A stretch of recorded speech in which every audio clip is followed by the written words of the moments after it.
but when I'm stressed, nothing fixes my mood better than a long walk. I live in a quiet country town where nothing ever happens. The most exciting thing, a farmer finally catching the fox that's been hunting his chickens. It's peaceful and safe. At least, that's what I thought. That night, I needed the walk more than ever. Work was a fucking nightmare. My mind was a mess and my breakup had me spiraling. My head felt heavy. I just needed to breathe, so I went out. It was a warm summer night, full moon, clear sky. No wind. The only sound, the distant buzz of insects, and my footsteps tapping against the pavement. Then I felt it. A cold fucking breeze. What the actual fuck? It had been warm just a second ago. I ignored it, kept walking. Maybe my mind was playing tricks on me. Maybe I was just tired. But then, fuck me, come the footsteps. At first, I thought it was an echo, but no. These were different. They were off, deliberate, heavy, and they were matching mine. Fuck. I didn't dare look back because I knew the stories.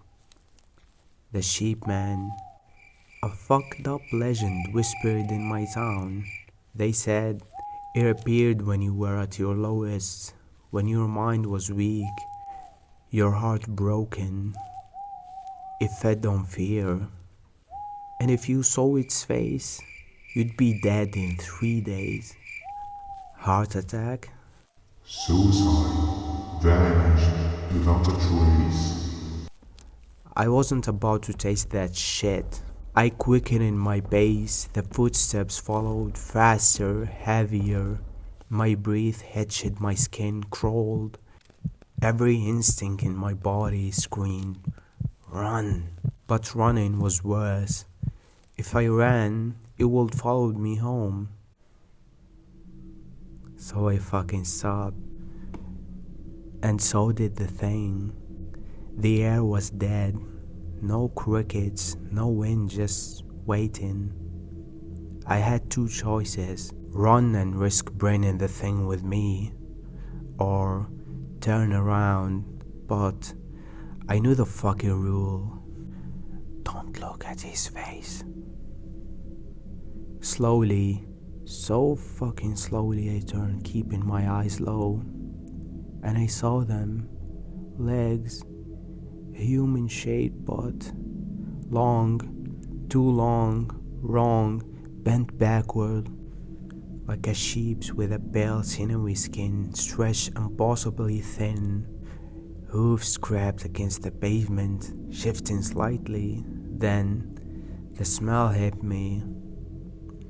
It wrapped around my throat, squeezing, suffocating, and the shape, it wasn't just a monster, it was familiar, disturbingly familiar.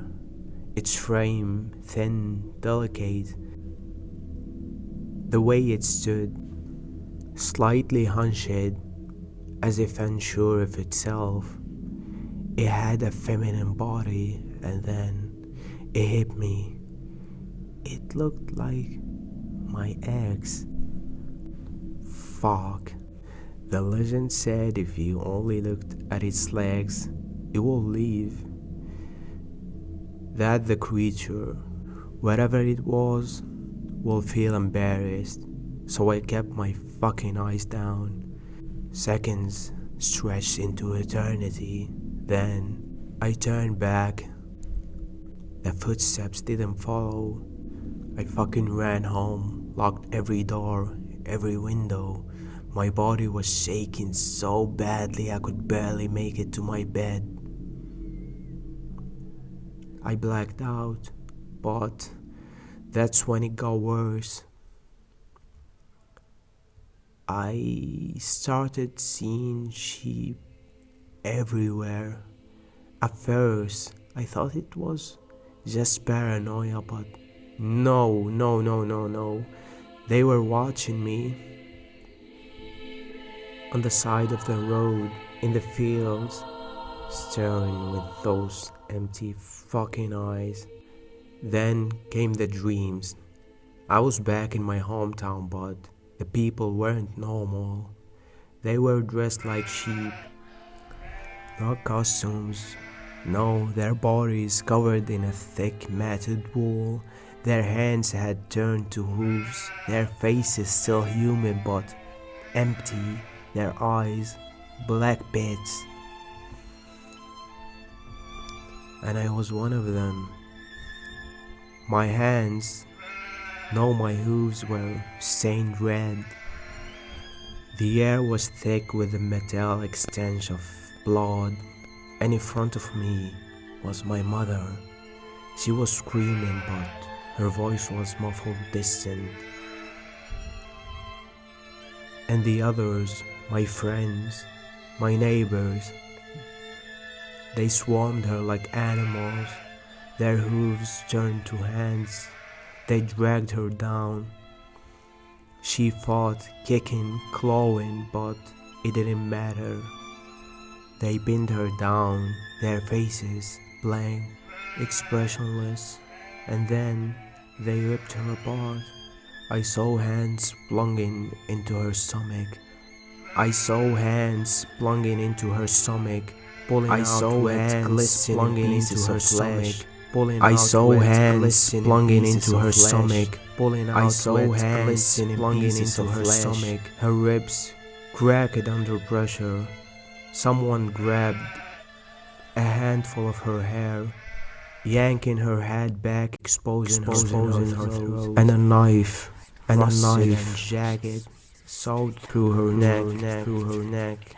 Her blood splattered into my face. I wanted to scream, but nothing came out.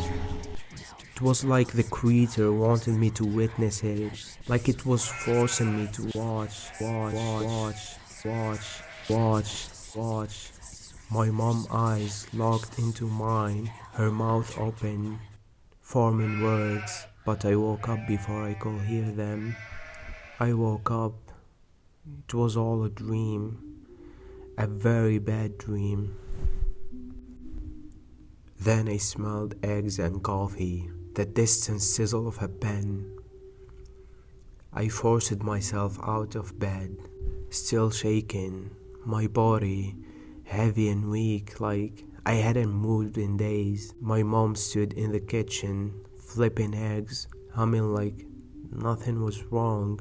I sat at the table watching her, the weight of last night pressing against my skull. She turned, giving me a small smile. Darling, you slept like a baby last night, she said. I was calling you for dinner, but you never came down. What the fuck? So that's mean I never went for a walk in the first place. I blinked. Dinner. I couldn't even get into bed. I rubbed my temples, my head pounding before the words slipped out like a reflex. Mom, do you remember the old timer that used to tell crazy story to younger kids? She frowned, her smile flattered. Sweetheart, what are you talking about? There's no old timer in this town who used to tell stories like that. No, that couldn't be right. I saw him, I spoke to him. The human brain doesn't make up faces from nothing, so where the fuck did I see him before? And at that point, I couldn't separate dreams from reality. So the sheep man takes the form of your deepest fear. It forces you to face it. And I've always had a weird fucking fear of sheep. So it becomes that, huh? It wasn't just a creature, it was a reflection, a test. And when I moved on, it disappeared. But here's the thing. If that's the case, and this creature shapes itself into what you fear the most, imagine all the people whose fears are worse than mine. What the fuck does it look like for them? The sheep man is an entity, something that changes depending on who sees it. To me, he appears as the sheep man, but others have given it different names, different faces. For me though, he takes the shape of my worst fears. Losing my mother and the fear of being trapped in a small town forever. The air is thick with the stench of cow shit and sheep houses. A scent that clings to me like a warning. And worst of all, he forces me to face the one thing that I never wanted to confront. What happens when I finally leave my mother behind? I met Effie not long after. She was new in town, quite smart, beautiful. She made me forget all the shit that I went through, made me feel normal again, like I wasn't losing my fucking mind. Last night, Effie called me. She hesitated, then, Babe, can you come pick me up? Please, I think someone is following me. Please, babe, can you come pick me up? Please, babe, can you come pick someone is following me? my stomach dropped. I swallowed hard. Effie, did you look at his face?